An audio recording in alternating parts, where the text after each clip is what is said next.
Ahí está. Buen día, mi nombre es Juan Solís y el día de hoy les voy a presentar la evidencia de la actividad número 3 de la clase de Física 4. Tenemos aquí un problema, el primer problema que nos dice, en una camioneta cuya velocidad con respecto a una persona es de 0.85 c, se encuentra un tubo de 5 metros. De acuerdo a la misma persona, ¿cuánto mide el tubo según el chofer de la camioneta? Lo primero que vemos es que tenemos el marco de referencia en la izquierda, que es la persona, la cual ve el tubo a 5 metros. Y la camioneta, que es el segundo marco de referencia, donde tenemos que va a una velocidad de 0.85 c y no tenemos la distancia que tiene el tubo con respecto a esa persona. Procedemos a ver las fórmulas. La fórmula nos dice que L1 es igual a L2 por la raíz de 1 menos v cuadrada entre c cuadrada. Sacamos L2 y nos queda que L2 es igual a L1 entre la raíz de 1 menos v cuadrada entre c cuadrada.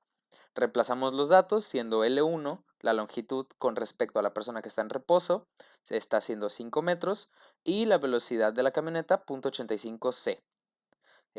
Sustituimos, seguimos haciendo la ecuación y nos da que L2 es igual a 5 entre la raíz de 1 menos 0.7225. Resolviendo esto nos da que la longitud 2 es de 9.4915. Esto significa que el conductor a esa velocidad va a ver el tubo, perdón, a 9.4915 metros. Significa esto que se redujo eh, u- eh, 4.49 metros en la distancia. El siguiente problema nos pregunta, ¿cuál es la velocidad necesaria para que el triángulo isósceles en reposo se observe como un triángulo equilátero? Tenemos que el triángulo isósceles tiene un área de 35 metros cuadrados y una base de 4 metros. El segundo triángulo tiene un lado de 4 metros y está en movimiento. Ahora, aclarar. El triángulo equilátero, como sabemos, sus lados son iguales, por lo tanto, las bases son de 4 metros en ambos triángulos, bueno, el lado derecho de ambos triángulos es de 4 metros, puesto que al moverse, las cosas solo se achican o se agrandan en el eje de las perdón, en el eje de las X, no en el eje de las Y. Y como dato, aclara este problema que la velocidad de C es 3 por 10 a la 8 metros sobre segundo. Ahora, procedemos con el triángulo 1.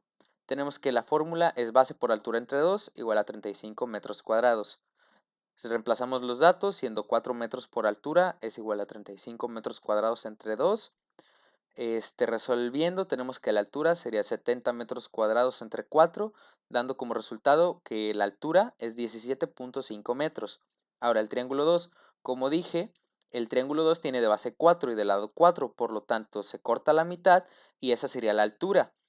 Para esto, como tenemos un triángulo rectángulo, usamos c cuadrada es igual a cuadrada más b cuadrada. Reemplazamos los datos de la figura, siendo 4 al cuadrado es igual a 2 al cuadrado más b al cuadrado. Sacamos b, siendo que b es igual a la raíz de 16 menos 4 al cuadrado, menos 4.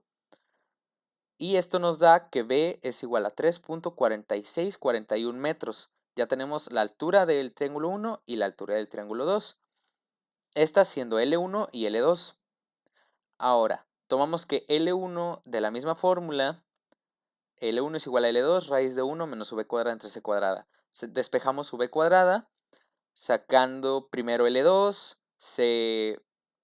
como es una raíz se eleva al cuadrado, después se pasa el 1 restando, como resta 1 menos v cuadrada entre c cuadrada es igual a L1 entre L2 al cuadrado, eso pasa 1 menos L1 entre L2 al cuadrado, y el c cuadrado, como está dividiendo, se pasa multiplicando. Y como tenemos v cuadrada, se le saca raíz y ya tenemos despejada v.